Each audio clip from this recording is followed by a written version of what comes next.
वो शक्ल से शरीफ घर की बेटी लग रही थी। मैं पास गया, मेरे करीब होकर बोली, चलोगे साहब? मैंने पूछा, कितने पैसे लोगी? कहने लगी, आप कितने देंगे? मैंने उसकी नीली सी आंखों में झांक कर देखा। वो बेबस सी थी। मैंने बोला, आओ कार में बैठो। वो डर रही थी। कहने लगी, कितने आदमी हो? मैंने कहा, डरो नहीं, मैं अकेला आई हूँ। वो खामोश बैठी रही। फिर कहने लगी, आप मुझे सिगरेट से अजियत तो नहीं दोगे ना? मैं मुस्कुराया। कहने लगा, बिल्कुल भी नहीं। फिर उसने एक लंबी सांस भरी। आप मेरे साथ कोई जुल्म तो नहीं करेंगे ना? आप चाहे मुझे 500 कम दे देना, लेकिन मेरे साथ बुरा ना करना प्लीज। वो बहुत खूबसूरत थी, मासूमियत उसकी बातों से टपक रही थी। फिर भी खुदा जाने वो क्यों जिस्म बेचने पर मजबूर थी। वो नहीं जानती थी कि मैं कौन हूँ। मैंने पूछा, खाना खाया है? कहने लगी, नहीं। मैंने होटल के सामने कार रोकी। होटल वाला मुझे जानता था। उसने जल्दी से खाना पैक किया, मुझे दिया। मैं आकर कार में बैठ गया। मैं अपने ऑफिस की तरफ चल दिया। चौकीदार ने दरवाज़ा खोला। मैंने कार पार्क की। रात के 11 बज रहे थे। सब अपना अपना काम कर रहे थे। वो मुसलसल मेरी तरफ देखे जा रही थी। मैंने खाना प्लेट में डाला। उसे कहा, हाथ धो लो। वो कहने लगी कि मैंने नहीं खाना। मैंने प्यार से कहा कि डरो नहीं, कुछ नहीं होगा। वो हाथ धोकर आई, मेरे सामने कुर्सी पर बैठ गई और खाना खाने लगी। जब खाना खा लिया तो कुछ खाना बच गया। कहने लगी, ये मैं घर ले जा सकती हूँ? मैं मुस्कुराया। मैंने कहा कि बिल्कुल भी नहीं। वो चुप हो गई। बुर्का उतारने लगी। मैंने कहा कि रुक जाएं, मेरे पास आकर बैठ जाएं। वो हैरान थी। मेरी आंखों में देखकर बोली, जल्दी से अपना काम करें, मुझे वापस छोड़ आए। मैंने कहा, नहीं, मैं पूछना चाहता हूँ, क्यों करती हो ऐसा काम? क्यों बेचती हो जिस्म? बस इतना कहूँगा, छोड़ सकती हूँ क्या ये सब? वो मेरे चेहरे की तरफ देखने लगी। कहने लगी, आप मुझे पागल लग रहे हैं। मैंने उसकी आंखों में देखा। हाँ, बिल्कुल पागल ही हूँ। सब पागल ही समझते हैं मुझे। वो कहने लगी, अगर कुछ करना नहीं है तो मुझे वापस छोड़ कर आओ। मैंने उसके सर पे हाथ रखा। फिर पर्स से 30,000 निकाले, उसके हाथ पे रखे। वो हैरान थी। कहने लगी कि मैंने नहीं लेने। आप क्यों दे रहे हैं ये पैसे मुझे? मैंने उसके चेहरे पे एक थकन महसूस की थी। वो अपने आंसू रोके बैठी थी।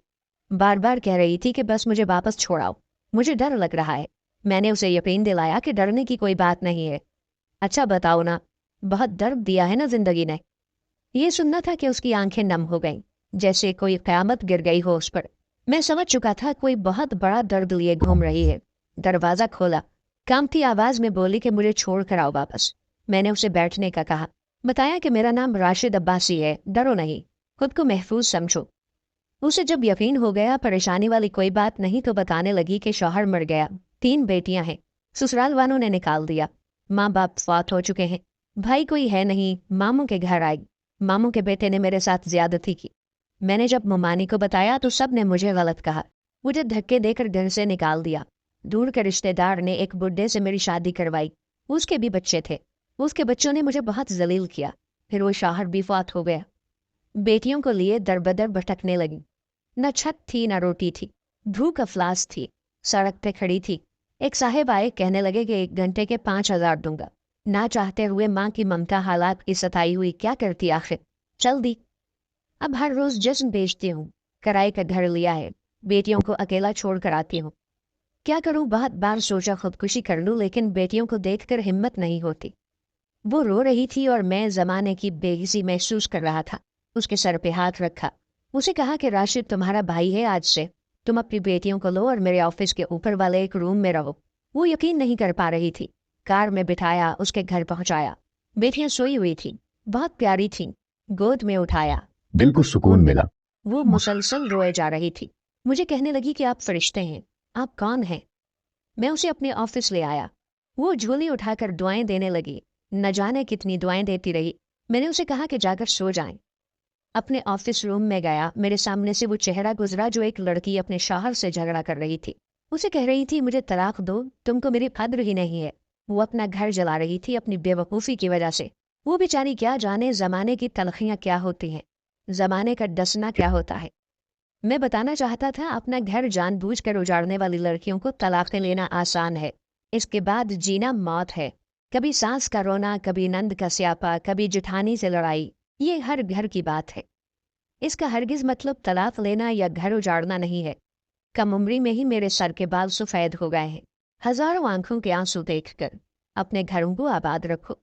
खुदा की कसम, एक वक्त आता है कि ना भाई हाल पूछते हैं न सगी बहनें, सब वक्त के साथ चेहरे के नकाब बदल लेते हैं। राशिद हर जगह हर किसी को थामने के लिए खड़ा नहीं मिलेगा। हाँ, मेरा कलम शायद किसी को बर्बादी से पहले बचा ले। हम सफर कैसा भी है, वो तुम्हारी ढाल है। शादी के बाद सगे भाई से खर्चा लेना भी भीख मांगने जैसा लगता है। मेरी बातें वो औरत समझ सकती है जिस पे ऐसा कुछ गुजर चुका है। हम सफर जैसा भी है वो तुम्हारा लिबास है। याद रखना, जमाने के लिए तुम सिर्फ गोश्त का एक टुकड़ा हो। वो जमाने गुजरे, मुद्दत हुई जब रिश्तों का पास रखा जाता था। अब रिश्तों से खेला जा सकता है, हवस पूरी की जा सकती है, फिर फेंक दिया जाता है। हाँ, किस्मत में लिखा हम बदल नहीं सकते, लेकिन किस्मत खुद लिख भी सकते हैं। सब्र, बर्दाश्त और झुक कर। न जाने कितनी औरतें सिर्फ इसलिए घर उजाड़ लेती हैं कि उसका शौहर उसको टाइम नहीं देता। हाँ, ये शिकवा करना दुरुस्त है, लेकिन क्या गारंटी है उसके बाद जिंदगी में आने वाला उससे भी ज्यादा बुरा हो। सिर्फ एक जिंदगी है, इसको मोहब्बत, प्यार, समझदारी के साथ गुजार लो। मैं इस माशरे को माशरा नहीं कहता, बल्कि बदबूदार समाज कहता हूँ। यहाँ जगह जगह पे लुटेरे खड़े हैं, इज्जतों के, ख्वाहिशों के, भरम के, भरोसे के, एतबार के। बस आखिर पे एक बात कहूंगा, अगर तुमको पेट भरने के लिए चार दीवारी से बाहर नहीं जाना पड़ रहा, अगर तुमको जिस्म नहीं बेचना पड़ रहा, अगर तुम्हारे सर पे चादर है, अगर लोग तुम्हारा सौदा नहीं करते, अगर लोग तुमको वहशिया नहीं कहते, अगर तुम्हारा दामन पाकीज़ा है, अगर तुम रात को महफूज पनागाह में सोती हो, तो ना करना बर्बाद अपना आशियाना, वरना रौंद दी जाओगी, नोच ली जाओगी। जो तलाक लिए बैठी हैं, पूछो उनसे। वो सोच रही होती हैं, न जाने कितने बच्चों के बाप की हम सफर बनूंगी, न जाने वो कैसा सुलूक करेगा, और फिर सारी जिंदगी ये ताना सुनते गुजर जाती है, इतनी ही अच्छी होती तो तलाक क्यों लेती। खैर, वो लड़की अल्हम्दुलिल्लाह महफूज है, लेकिन वो रोती है जमाने की बेहिसी पे। और जानते हो, किसी औरत की बर्बादी में कहीं ना कहीं मर्द होता है, मोहब्बत करके छोड़ने वाला दावेदार हो, या निकाह करके तलाक देने वाला बदबख्त। औरत खुदा की कसम मेरे मुआशरे की जंजीरों में जकड़ी हुई एक कैदी है। कभी बाप की पगड़ी पे लुट गई, तो कभी सास के जहर आलूद लहजे पे, कभी शौहर की अना पे खाक हो गई, तो कभी औलाद की वजह से। मर्द अगर इस बात को समझ जाएं, तो शायद हमारा मुआशरा बदल जाए।